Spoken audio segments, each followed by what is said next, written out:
घर का तो हर तरफ मैगट्स ही मैगट्स हैं, हर तरफ कीड़े और इस तरह की छोटी छोटी चीज़ें हमें समझ नहीं आ रही। इतनी शदीद स्मेल अंदर से आती है, जो नीचे वाला रहायशी मैगट्स और स्मेल और मतलब अनबिलीवेबल सीन था हमारे लिए। तो स्मेल है, बदबू, वो बाहर जो लोग मौजूद गुजरने वाले। काना में पोलियो ब्लॉक इंचार्ज और खातून पोलियो वर्कर ने मुबैना तौर पर 3 लोगों को मार डाला। 15 की कॉल मसूल होती है कि हमारे हमसाए मिसिंग है, इनके बिल भी हमारी तरफ आ रहे हैं। जब हम दरवाज़ा खोल के अंदर जाते हैं, हर तरफ कीड़े, इतनी शदीद स्मेल अंदर से आती है। थाना काना की हदूद में वाक़े निजी सोसाइटी में से 3 अफराद की पुलिस को लाशें मिलती हैं। ये लाशें एक घर के कमरे में मौजूद होती हैं। कितनी पुरानी लाशें हैं और इनको कत्ल किसने किया, क्या पुलिस मुलजिम तक पहुंच गई है, इस पर बात करते हैं। हमारे साथ इंचार्ज इन्वेस्टिगेशन जाहिद सलीम साहब मौजूद हैं। हमें 5:43-42 पर 15 की कॉल मसूल होती है कि हमारे हमसाए मिसिंग हैं। 1-1.5 माह से इनके बिल भी हमारी तरफ आ रहे हैं, तो ज़रा चेक करवा दें। ये चूँकि आप समझते हैं कि ये हसास नौइयत की कॉल होती है, जिस पे SHO काना, मैं और हमारे ASP साहब हम मौका पे, हमारे DSP साहब हम रश करते हैं मौका पे।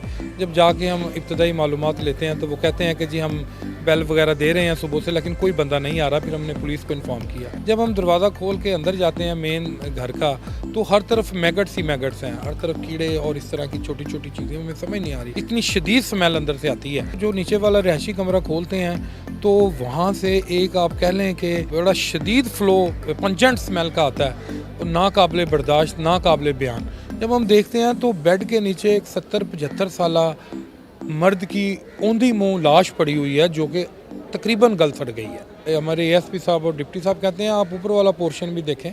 जब मैं और SHO ऊपर वाले पोर्शन में जाते हैं तो जो ऊपर वाला रहायशी कमरा है वहाँ पर भी 2 डेड बॉडीज़ हमें मिलती हैं। ये 2 डेड बॉडीज एक ही कमरे में थी? जी, 2 डेड बॉडीज़ ऊपर वाले एक ही कमरे में थी। और जो उनका वालिद था वो नीचे वाले कमरे? जो वालिद था, जिसका बाद में नाम नुमान हमें पता चलता है, और ऊपर वाले जो डेड बॉडीज़ हैं उसमें एक इम्तियाज़ जो है वो तकरीबन आप कह लें 43 साल और इमरान उम्र 45 साल, उनकी डेड बॉडीज़ ही है। टोटल 3 डेड बॉडीज़ एक घर के अंदर निजी सोसाइटी में, जो कमोबेश 1 माह से ज़्यादा, और हर तरफ मैगट्स और स्मेल और मतलब अनबिलीवेबल सीन था हमारे लिए। तो स्मेल है, बदबू, वो बाहर जो लोग मौजूद गुजरने वाले या आस पड़ोस वाले थे उनको नहीं पहुंची? नहीं, वो इसलिए नहीं पहुंची कि कमरे के आगे कमरा, फिर कमरा, वो सारा कुछ तो बंद था, दरवाजे तो टोटल बंद थे, लेकिन वो मैगट्स आ रहे थे, किसी ने उस तरह उसको देखा ही नहीं। और दूसरे इसमें मैं थोड़ा सा ऐड ऑन कर दूं, जो नुमान साहब थे वो थोड़ा सा ज़रा खुश्क मिजाज थे, लोगों का उनकी तरफ कम था आना जाना। नेबर्स जो हैं वो बताते हैं कि ये ज़रा इंट्रोवर्ट किस्म के इंसान थे, रिश्तेदार नहीं आते थे? नहीं, वो ऐसा इतना फ्रीक्वेंट नहीं था। इनका 3 लोग ही रहते, कोई बेगम, कोई किसी के बच्चे? जो नुमान की वाइफ थी और जो कामरान और जो इमरान है, इनकी जो वालदा, वो भी 1 साल पहले वफात पा गई थी। तो ये टोटल अब 3 मर्द थे घर में, इसके अलावा कोई खातून नहीं। कितने अरसे से रह रहे थे? ये तकरीबन 2021 से इन्होंने ये निजी सोसाइटी में इन्होंने अपना घर ख़रीदा था, ज़ाती घर था इनका। और उनके घर में किताबों से लगता था कि नुमान साहब काफ़ी वो रखते हैं शौक़ अपना बुक्स का पढ़ने का। बाद में पता चला कि वो टीचर रिटायर थे सरगोदा से, तो फिर इधर आके वो रिहाइश पजीर हो गए और इस तरह। बाकी जब ये सारा हालात वाक़यात बताए गए तो SSP साहब ऑप्स ऑपरेशन, हमारे SP साहब इन्वेस्टिगेशन, शाहिद वड़ाई साहब और हमारे DSP साहब, ASP साहब, बाकी हायरार्की तमाम वहाँ पहुँची। तमाम जो हमारे मुतलका इदारे थे, क्राइम सीन यूनिट और उसमें PFSA, उनको भी फौरी बुलवाया गया ताकि कोई एविडेंस जो है वो मज़ीद लॉस ना हो, क्योंकि ऑलरेडी 1-1.5 माह का अरसा गुजर चुका था। कोशिश करके ID कार्ड इनके हासिल करके उनके अगेंस्ट जो डाटा था वो हमने फौरी भेज दिया। DI साहब की तरफ से जो CRO लाहौर के इंचार्ज हैं इंस्पेक्टर हुसैन फारूक साहब, उनको मेरे साथ फौरी अटैच कर दिया गया। ये सारा प्रोसेस 1-1.5 घंटे में हो गया।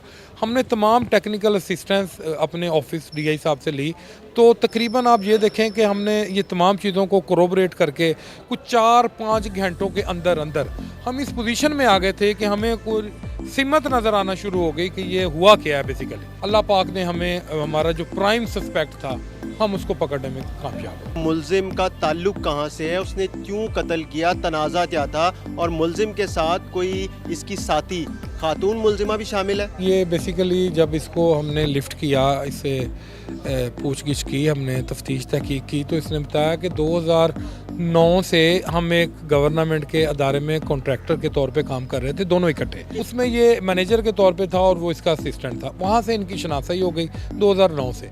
तो ये वो कॉन्ट्रैक्ट जो है वो 2018 तक चलता रहा। उसके बाद इन्होंने प्लान किया कि हम जो कुछ सेविंग है हम उससे कारोबार करें। ये फिर जानवरों का लेन देन जनूबी पंजाब से जानवर लेके इधर लाहौर में और इधर उधर ऑनलाइन और बाकी इस तरह कुर्बानी के मौका पर 2, 2.5, 3 साल से ये उसको वो रन भी कर रहे थे। इसी दौरान ये जो इल्ज़ाम लगाया जो मुल्ज़म है, इसने अपना अप्लाई करके यूनिसेफ के पोलियो में ये ब्लॉक इंचार्ज के तौर पर 4-5 यूनियन कौंसिल इसके मतहत थे। वो जो खातून इसकी साथी है जिस पर अभी मज़ीद तफ्तीश जारी है, वो बेसिकली इसकी पोलियो वर्कर है और इसके मतहत है। उसको इसने कहा कि ये चूँकि ज़रा सॉलिड लोग हैं, मैं तुम्हारी बेटियों की शादी करवाता हूँ। इस तरह करके जो अभी प्रिलिमिनरी अभी आप चल रही है इंक्वायरी, आपके सामने अभी 48 घंटे भी पूरे नहीं हुए और लाहौर पुलिस को अल्लाह ताला ने कामयाबी दे दी। मेन सस्पेक्ट हमारी कस्टडी में है, बाकी चीज़ें अनफोल्ड हो रही हैं। इसी दौरान ये कहता है कि जब हमारे वॉल्यूम का हुजम 1 करोड़ प्लस हो गया, तो मैंने उसे कहा कि मुझे आप मेरी प्रिंसिपल अमाउंट दें और साथ प्रॉफिट भी दें। ये किसने कहा? ये कहा इल्ज़ाम अलैह ने, उसको जो डिसीज्ड है बंदा। उसने कहा कि यार अभी हमें बिजनेस कंटिन्यू करना चाहिए, आप अपनी प्रिंसिपल अमाउंट अभी देख लो, बाकी जो वो प्रॉफिट है वो हम अभी बीच में रखते हैं ताकि हमारा जो हुजम है वो मज़ीद चलता रहे। हम सारे पैसे विड्रॉ करेंगे तो ये तो बड़ा वो हो जाएगा। तो इसने कहा नहीं, उसने भांप लिया कि देयर इज़ समथिंग रॉन्ग। ये मुझसे ना सिर्फ मेरा अपनी प्रिंसिपल अमाउंट भी मांग रहा है और साथ वो अपना प्रॉफिट भी मांग रहा है, तो शायद ये he is doing something foolish या सिली लाइक दैट। तो उसने फिर क्या किया, उसने कहा अच्छा मैं देखता हूँ। इसी दौरान ये जो बाकी बाद में चीज़ें सरफेस पे आई हैं, इसने अपना माइंड मेकअप कर लिया 4-5-7 दिन पहले, और इसके लिए इसने वो डेज़ीपाम वाला जो साल्ट है उसकी नशावर गोलियां ले ली। चूँकि इसका खुद भी ताल्लुक हेल्थ से था, इसने वो 2-3 पत्ते लेके और पीस लिए। आप इसकी टेक्निकलिटीज़ चेक करें, ये बड़ा टेक्निकल और बड़ा उस तरह का है। जब ये उनके घर जाता है तो खुद फ़ोन करके पूछता है कि मैं आपके लिए कुछ लाऊं, तो ये खुद ही उनके लिए जानबूझ के मौसमी के जूस लेके जाता है 3-4 मिला देता है। और उसमें जब घर जाता है तो इतनी फ्रैंकनेस है इसकी 2009 से, तो ये खुद ही वो सर्व करना शुरू कर देता है, जाता है डालता है गिलासों में और ख़ुद ही लेके आ जाता है उसके अंदर मिक्स करके। जब ये मिक्स करके ले आता है तो वो ज़ाहिर है ड्रोजीनेस में जाना शुरू होते हैं। ये अपना मुद्दा दोबारा रखता है। इसी बात पे उनकी ज़रा होती है कि मैंने तुम्हें आगे भी समझाया है लेकिन तुम बाज नहीं आ रही। ड्रोजीनेस में उसको ऊपर ले जाता है, वहाँ इनकी वो बढ़ती है बात। तो ये मौका देखते हुए उसको नीचे फेंकता है, उसका जो मुंह है उसके अंदर रुमाल ठोंसता है, फिर उसके हाथ पाँव बांधता है और उसको इस तरह। उसके बाद इमरान को करता है, फिर उसका वालिद जो है नुमान उसको करता है। वालिद को और दूसरे वाले भाई को जो उसने इस तरह किया, हाँ। उनके साथ क्या इसकी दुश्मनी? जी, उसके साथ कोई दुश्मनदारी नहीं थी, लेकिन आप इसकी चालाकी और इसकी होशियारी देखें, ये बेसिकली क्रिमिनल माइंड बंदा है। इसने सारा ये प्लान चाक आउट इसलिए किया कि मैं वो एविडेंस ही खत्म कर दूं। हालांकि इसका तनाज़ा तो कामरान के साथ था, वो इसके आई विटनेस है कि ये हमारे घर में आया। क्या इसने मकतूल जो कामरान है उसके मोबाइल से मरने के बाद रकम भी ट्रांसफ़र की थी, को 15 से 20 लाख रुपए? जी, ये 30 लाख रुपए ट्रांसफ़र हुई है। इसकी तफ्तीश तहकीक जारी है कि क्या वो मरने से पहले हुई है या मरने के बाद हुई है। उसी पर हम मुख्तलिफ अदारों से रहनुमाई ले रहे हैं। और जहाँ तक खातून का सवाल है, वो 4-5 घंटे उसका आना, उसका वहाँ पर रहना, एक घर में ये सारा कुछ हो रहा है। How is it possible?